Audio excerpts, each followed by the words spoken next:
নাই। হ্যাঁ, কোথায় যাচ্ছেন? আপনি বিউটি পার্লারে চাকরি করেন? চ্যানেল 24। হ্যাঁ হ্যাঁ, আপনি ফোন দিয়েছেন? হ্যাঁ হ্যাঁ, আমি মনোয়ারা হসপিটাল। হ্যাঁ, আসসালামু আলাইকুম। আসেন। আসসালামু আলাইকুম, hello happy people, welcome to another new video. আশা করি সবাই ভালো এবং সুস্থ আছেন। আলহামদুলিল্লাহ আমিও ভালো আছি। ভাই, জুলাই মাসের পর থেকে রাইড শেয়ারে যে ধস নামছিল ওইটা কিন্তু ধীরে ধীরে স্বাভাবিক হচ্ছে। মাস দুয়েক আগেও সকালবেলা অ্যাপ ওপেন করার পরে একটা রিকোয়েস্ট আসতে আধা ঘন্টা 1 ঘন্টা লেগে যেত, কিন্তু এখন ওপেন করার প্রায় সাথে সাথেই চলে আসে রিকোয়েস্ট। তবে হ্যাঁ, হাতের 5টা আঙ্গুল যেমন সমান হয় না, তেমনি রাইড শেয়ারে সপ্তাহের প্রতিটা দিন কোনো সময় এক হবে না। হয়তো বা 4-5 দিন ভালো যাবে, 2-3 দিন খারাপ, এইটাই স্বাভাবিক। চলেন তাইলে আর দেরি না করে ওপরওয়ালার নাম নিয়ে ভিডিওটা বিসমিল্লা করি। আজ ডিসেম্বর মাসের 18 তারিখ, রোজ বুধবার, সময় এখন সকাল 9:30। আমার ভিডিওটা শুরু হচ্ছে ইসলামপুর থেকে। অনেক দূর থেকে টাইনা আনছে, বুঝছেন? এই জায়গায় মনে হয় কোনো রাইডার নাই অ্যাপের। এই ভিক্টোরিয়া পার্ক মানে 1-1.5 কিলো অ্যাকসেপ্ট করছে। আমি যখন ওপার তখন অ্যাকসেপ্ট করছে এখান থেকে। একজন অ্যাকসেপ্ট করছিল না? আচ্ছা, পরে এপারে এসে যখন আবারই করছি। প্রথম ট্রিপটা পাইছি আমি পাঠাও অ্যাপে। যাত্রীকে পিক করছি মিটফোর্ডের সামনে যে মাজার আছে ওইখান থেকে। গন্তব্য হইল বাংলা মোটর। যাত্রীর ভাড়া আসছিল 116 টাকা। এর মধ্যে পিক আপ বোনাস ছিল 20 টাকা, ডিসকাউন্ট ছিল 13 টাকা এবং পাঠাও কমিশন যায় 17 টাকা। আর ভাই, আপনারা তো জানেনই গতকালকে আমার বিয়ের দাওয়াত ছিল। বিয়েতে যাওয়ার পর ভাবলাম নতুন বইয়ের 2-3টা ছবি তুলি, কিন্তু শালা ক্যামেরাম্যান এমনভাবে মোচড়াইতে ভিডিও করতেছিল যে কোনো অ্যাঙ্গেলই পাইতেছিলাম না। তবে ভাই, বিয়ের খাওয়াটা একদম সেই লেভেলের হয়েছে। 500 টাকা ভাই। আপনি আমার ফার্স্ট ট্রিপ, কেমনে 500 টাকা নাই? বিকাশে নাই? দিতেছি, দাঁড়ান। আমি 400 দিই, আপনার কাছে 20 টাকা তো আছে না? ধরেন। ঠিক আছে ভাই, ধন্যবাদ। আসসালামু আলাইকুম।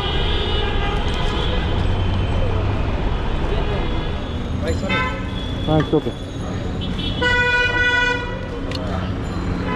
মাজারের সামনেই নামবেন না? ওকে। এর পরের রিকোয়েস্টটা আসে ঠিক 10টায়। যাত্রীকে পিক করছি গ্রিন লাইফ হসপিটালের সামনে থেকে এবং গন্তব্য হলো মিটফোর্ড মাজার। তার মানে আগের যাত্রীকে যেখান থেকে পিক করছি ওই জায়গায় আবার ফেরত যাইতেছি। যাত্রীর ভাড়া আসছিল 122 টাকা, পাঠাও কমিশন যায় 20 টাকা। একটা জিনিস আমি লক্ষ্য করছি, যখনই কোনো পুরান ঢাকার যাত্রীকে ওঠায় তারা না ডিরেকশন দেওয়া শুরু করে।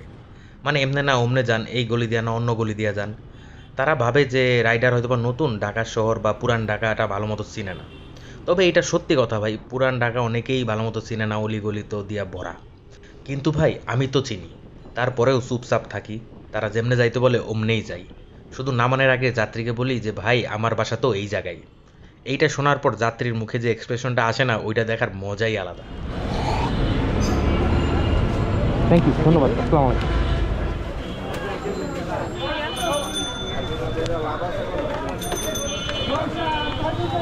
জিগাতলা।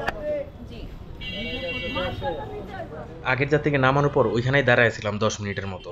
এক চাচা আসলো, উনি টঙ্গী কলেজ গেট যাইতে চায়। আমি মনে মনে ভাবলাম 600-700 টাকা তো ভাড়া হবে, কিন্তু চাচারে জিজ্ঞেস করলাম যে আপনি কি ফেরত আসবেন নাকি। উনি আর ফেরত আসতে চায় না, এই জন্য আমি আর যাই নাই। হুদাই খালি এখন লাগবো, ট্রিপ পামো কিনা জানি না। তারপরে যখন ঘড়িতে বাজে 10টা 45, তখন পাঠাওতে একটা রিকোয়েস্ট আসলো। যাত্রী আছে ইসলামপুর জনতা ব্যাংকের সামনে, গন্তব্য হইল জিগাতলা। ভাড়া আসছিল 136 টাকা এবং পাঠাও কমিশন যায় 15 টাকা। কিন্তু ভাই, এই যাত্রী নিয়ে যাওয়ার সময় একটা বিপদে পড়লাম। সেটা হলো যাত্রী এমনভাবে বসছে যে সে মনে হয় পিছনের সিট থেকে এখনই লাফ দিয়ে রাস্তার মধ্যে গড়াইয়া পড়বো। মানে অর্ধেকের বেশি বডি হেইলা আছে। যেহেতু উনি 2 পা একদিকে দিয়ে বসছে, সেহেতু মাথা সোজা রাখলে সামনে দেখতে পারবে না। সামনে দেখার জন্য সে মাথাটা বাম দিকে কাইট করে রাখছে, আর গাড়ির ওয়েটটা বাম পাশে শিফট হয়ে গেছে। এটার জন্য আমার বাম হাত দিয়ে বাম দিকের হ্যান্ডেলটা টাইনা ধরে রাখা লাগছে। আমার পুরা শোল্ডারটাই ব্যথা হয়ে গেছে। আপনি বিউটি পার্লারে চাকরি করেন?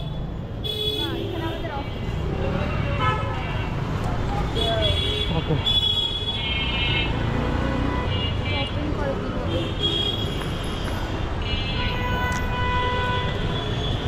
137 টাকা।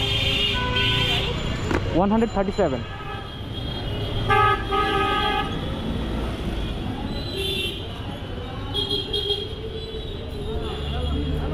Thank you. চেঞ্জ করবো? 3 টাকা বেশি রাখছি। ওকে। এর পরের যাত্রীরা পিক করতে যাইতেছি, হঠাৎ দেখলাম কেয়ারি প্লাজার সামনে বিশাল গন্ডগোল। মানে হকার গো উচ্ছেদ করতেছে, কিন্তু হেরা যাইতে যাইতেছে না, পুলিশ ইচ্ছা মতো এটা থাপড়াইতেছে। এখন এই জায়গায় কাহিনী কুহিনী দেখা আমি ভাবলাম জায়গা হুদাই আমার দেরি হইতেছে, যাইতে লইছি তখন ঝামেলা করে লাভ নাই জায়গা। হ্যাঁ কোথায় যাচ্ছেন? চলে যাচ্ছি, ঝামেলা যা দেখলাম দেখার শেষ। আমি একটা জিনিস বুঝতে পারলাম না, এই সার্জেন্টটা আমার হুদাই কিল্লিগা জিগাইলো যে আমি কই যাইতেছি। আমি তো ওই জায়গায় কোনো অকারেন্সও করি নাই, বা আমার চেহারা কোনো আসামির লগেও মিলে না, তারপরেও কিল্লিগা জিজ্ঞেস করলো। আমি কিচ্ছু বুঝলাম না, আপনারা কিছু বুঝলেন? এর পরের যাত্রীরা পিক করছি কেয়ারি প্লাজার পিছনে অগ্রণী ব্যাংকের সামনে থেকে। যখন লোকেশনে গেছি সে আমারে বললো উনি নাস্তা খাইতেছে 5 মিনিট দাঁড়াইতে। আমি ওখানে 10 মিনিট দাঁড়াইলাম, তারপরে উনি আসলো। যাত্রীর গন্তব্য ফার্স্টে ছিল শেওড়াপাড়া, কিন্তু পরে রাস্তার মধ্যে সে বলল যে আগারগাঁতে নাইমা গেলেই হবে। তার ভাড়া আসছিল 134 টাকা, ডিসকাউন্ট ছিল 20 টাকা এবং পাঠাও কমিশন যায় 15 টাকা। এইটাই আগারগা, এইটাই আগারগা। এই 133। বিকাশে দে। হ্যাঁ দেন, হ্যাঁ চলে আসছে, ধন্যবাদ দেন। যাত্রীকে নামায় আমি চলে গেছি পাসপোর্ট অফিসের সামনে। ওখানে দেখলাম অনেকেই বয়ে রয়েছে, আমিও বইছি। একজন যাত্রী পাইতেছে যাইতেছে আর লাইন সামনে আগাইতেছে। আধা ঘন্টার মতো অপেক্ষা করছি, হঠাৎ করে পেছন দিয়ে একজন এসে বলতেছে, ভাই চেয়ারম্যান বাড়ি যাবেন নাকি? আমি তো রাজি হয়ে গেলাম, এবং তারপর যাত্রী আমাকে বুঝাইতে লাগলো যে চেয়ারম্যান বাড়ির কত নাম্বার গলিতে যাইতে হবে এবং কোন দিক দিয়ে যাইতে হবে। আমি কিচ্ছু শুনি নাই, আমি মনে মনে একটা কথাই চিন্তা করতেছিলাম যে কত টাকা ভাড়া কইলে এই যাত্রীরা আমার কাছ থেকে ছুটবো না। মনে মনে ভাবলাম 120 টাকা কইলাম 120, যাত্রীও রাজি হয়ে গেল। ভাই গতকালকের ভিডিওতে তো দেখছিলেন যে একটা খেজুরের প্যাকেট ঝুলায় নিয়ে যাইতেছিলাম হ্যান্ডেলে। এখন হ্যান্ডেলের লগে যে প্লাস্টিকের একটা চোক্কা গুটলির মতো থাকে, ওইটা কালকে খুইলা পইরা গেছে গা। এখন পুরা ভিডিও আমি দেখছি, কোন জায়গায় পড়ছে আর খুঁজা পাই নাই। এখন ওইটা ছাড়া খুবই বাজে লাগতেছে, একটা কিনতেই হইব। আপনারা কি জানেন এই গুটলি মানে কত টাকা দাম, বা নর্মাল যেটা আছে এটা কত হইলে পাওয়া যাবে? একটু কমেন্টে জানায়েন। ধন্যবাদ দেন। সালাম আলাইকুম ভাইয়া, গোরাম তো মনে হয় ওদিক দিয়ে গেলে ভালো। আগের যাত্রীকে নামাইছিলাম বনানী 3 নম্বর রোডে, তারপরে গেছি আমি পুরান ব্র্যাক ইউনিভার্সিটির সামনে। ওইখানে চা খাইতেছিলাম, ঘড়িতে বাজে তখন 1টা। চলে আসলো পাঠাওতে রিকোয়েস্ট। যাত্রীকে পিক করছি টিভি গেটের সামনে থেকে এবং গন্তব্য হলো গোরান। ভাড়া আসছিল 170 টাকা এবং পাঠাও কমিশন যায় 9 টাকা। ভাই আমি যখনই চিন্তা করি যে পিছনে যা হওয়ার হয়েছে, এখন শুধু সামনে এগিয়ে যাব, তখনই ওপরাল্লা এমন একটা মুসিবত আমার সামনে আইনা দাঁড় করায়, যেটা কিনা মোকাবেলা করার ইচ্ছা বা শক্তি কোনোটাই আমার থাকে না। ভাই প্রায় 1 বছর আগের কথা, আমার এক যাত্রী, তার সাথে আমার এখনও কন্ট্যাক্ট হয়। উনি একদিন শীতকালে রাত্রেবেলা করে বাড্ডা ইউলুপের ওপরে উঠলো, ওইখান থেকে সে লাফ দিবে। লাফ দেওয়ার আগে নিচে তাকায় হঠাৎ সে দেখলো যে একজন লোক পলিথিন মুড়ি দিয়ে কনকনা শীতের ভিতরে শুয়ে রয়েছে। ওই লোকরে দেখে সে ভাবতেছে যে আমার বাসায় তো একটা কম্বল আছে, আবার টেবিলে গরম ভাতও আছে, আর এই লোকটার কিচ্ছু নাই। তারপরেও সে হার মানে নাই। এটা দেখা সে বাসায় চলে গেছে। আজকে সে একটা ই-কমার্স কোম্পানিতে 25,000 টাকা বেতনে চাকরি করে। যাই হোক ভাই, লাইফে অনেক দুঃখ দুর্দশা অনেক কিছুই আসতে পারে, হার মানা যাবে না, এগিয়ে যেতে হবে, যুদ্ধ করতেই হবে।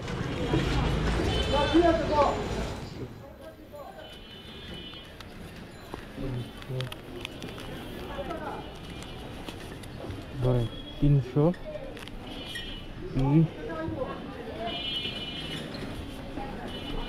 ঠিক আছে, ধন্যবাদ। চ্যানেল 24। হ্যাঁ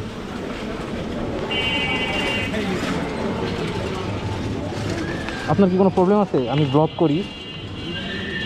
না, কোনো প্রবলেম নেই। আপনি নিয়ে নেন, আমার বোনাস। আচ্ছা। আগের যাত্রীকে গোরান নামানোর সাথে সাথে আরেকটা রিকোয়েস্ট চলে আসে পাঠাও অ্যাপে। ঘড়িতে বাজে তখন 1:40। এই যাত্রীকে পিক করছি গোরান ছাপড়া মসজিদের সামনে থেকে, আর গন্তব্য হলো চ্যানেল 24। যাত্রীর ভাড়া আসছিল 143 টাকা, ডিসকাউন্ট ছিল 20 টাকা, পাঠাও কমিশন যায় 8 টাকা। আমার যাত্রীরা মার্কেটিং লাইনে চাকরি করে। ওনার সাথে কথাবার্তা হইলো, তারা জিজ্ঞেস করলাম যে ভাই আমার ইউটিউব চ্যানেল আছে, এখন এটার মধ্যে অ্যাড বা স্পন্সর এগুলো কোথায় পাবো? উনি বললো এরকম কোনো এজেন্সি বা কোম্পানি বাংলাদেশে নাই যারা ইউটিউবের অ্যাড খুঁজে দেয়, এটা নাকি সম্পূর্ণ লাকের উপরে ডিপেন্ড করে। ধন্যবাদ।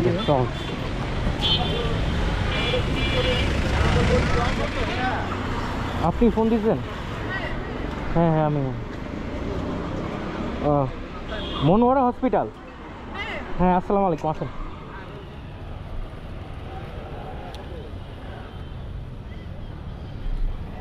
একটু সামনে আসুন, এটাকে নিচে নামায় দেবো। হ্যাঁ।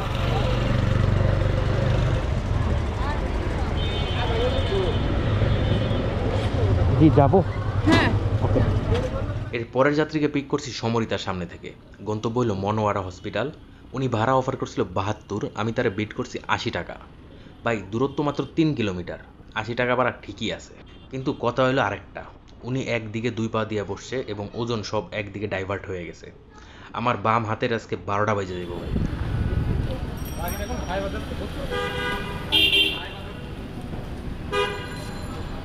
থ্যাংক ইউ, আসসালামু আলাইকুম।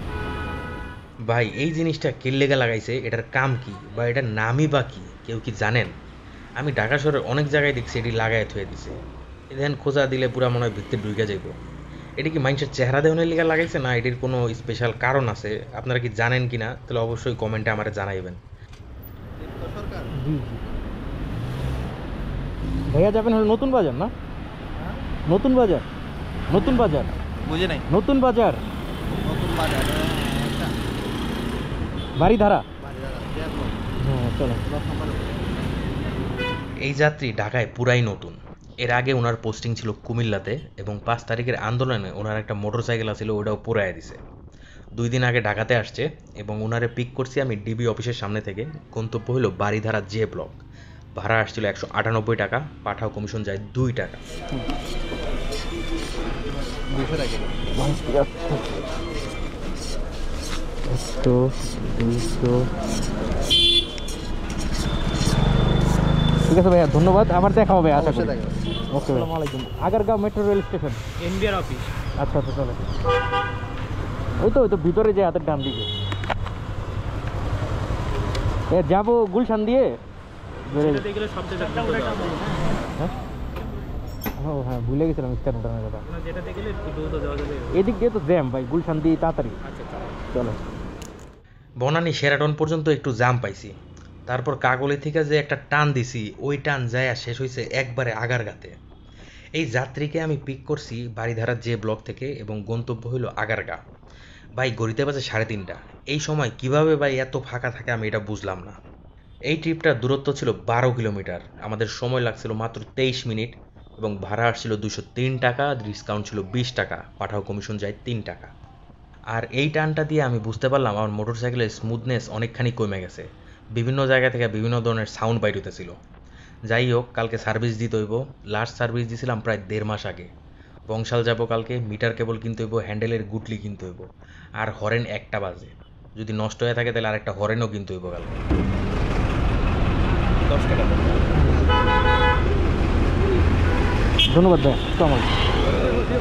যে ইন্ডিয়ান হাইটস আছে, ওই যে স্বপ্ন বিল্ডিংটা, ওই বিল্ডিংয়ের 3 তলা। আপনি ফোন দিন, নিয়ে যাবে।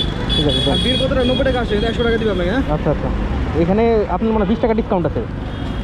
হ্যাঁ হ্যাঁ, 106 টাকা আসছে আমার, এই যে 20 টাকার ডিসকাউন্ট তো 90 টাকা আসছে। সমস্যা নেই, ঠিক আছে ভাই, ওকে।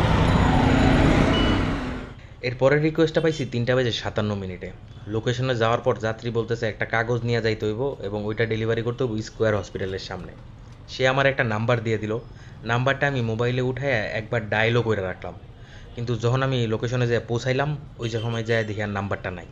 পরে আবার তারে ফোন টোন দিয়া নাম্বার নিলাম, আর ভাড়া দেখাইছিল 106 টাকা, ডিসকাউন্ট ছিল 20 টাকা, পাঠাও কমিশন যায় 2 টাকা। কাস্টমার আমাকে দেওয়ার কথা 90 টাকা, সেখানে উনি আমার 100 টাকা দিল। ভাইয়া 100 টাকা পেমেন্ট করছে? না, 100 টাকা দেবো। এই যে কি জানি হসপিটাল থেকে, পঙ্গু হসপিটাল থেকে।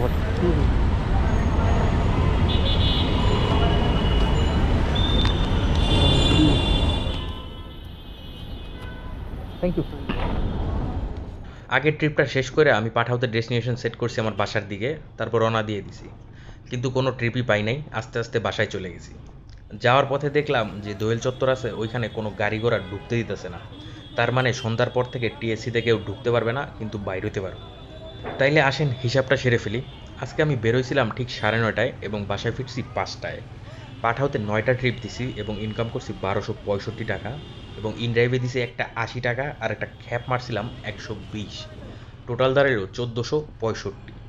আর তেল ভরছিলাম সেই দুপুরবেলা নীলক্ষেত থেকে 200 টাকার। তাইলে আজকে হিসাব তো দেখতেই পাইলেন, যা হইছে ভালো হইছে। তাইলে প্রিয় ভাই ব্রাদার ও আপুরা, আজ এখানেই বিদায় নিব। ইনশাল্লাহ কাল আবার দেখা হবে। সবাই ভালো থাকবেন, সুস্থ থাকবেন। আর আমার ভিডিওটা কিন্তু অবশ্যই লাইক করে দিবেন, সাথে সাথে একটু শেয়ারও করে দিয়েন। ভাই মানুষজন সাবস্ক্রাইব করতেছেন না, আপনারা একটু বেশি বেশি শেয়ার দেন, আমারও সাবস্ক্রাইবার একটু বাড়ুক, তাই না? তাইলে আর কি, এখন বিদায় নেই। সবাইকে অসংখ্য অসংখ্য ধন্যবাদ এবং শুভরাত্রি।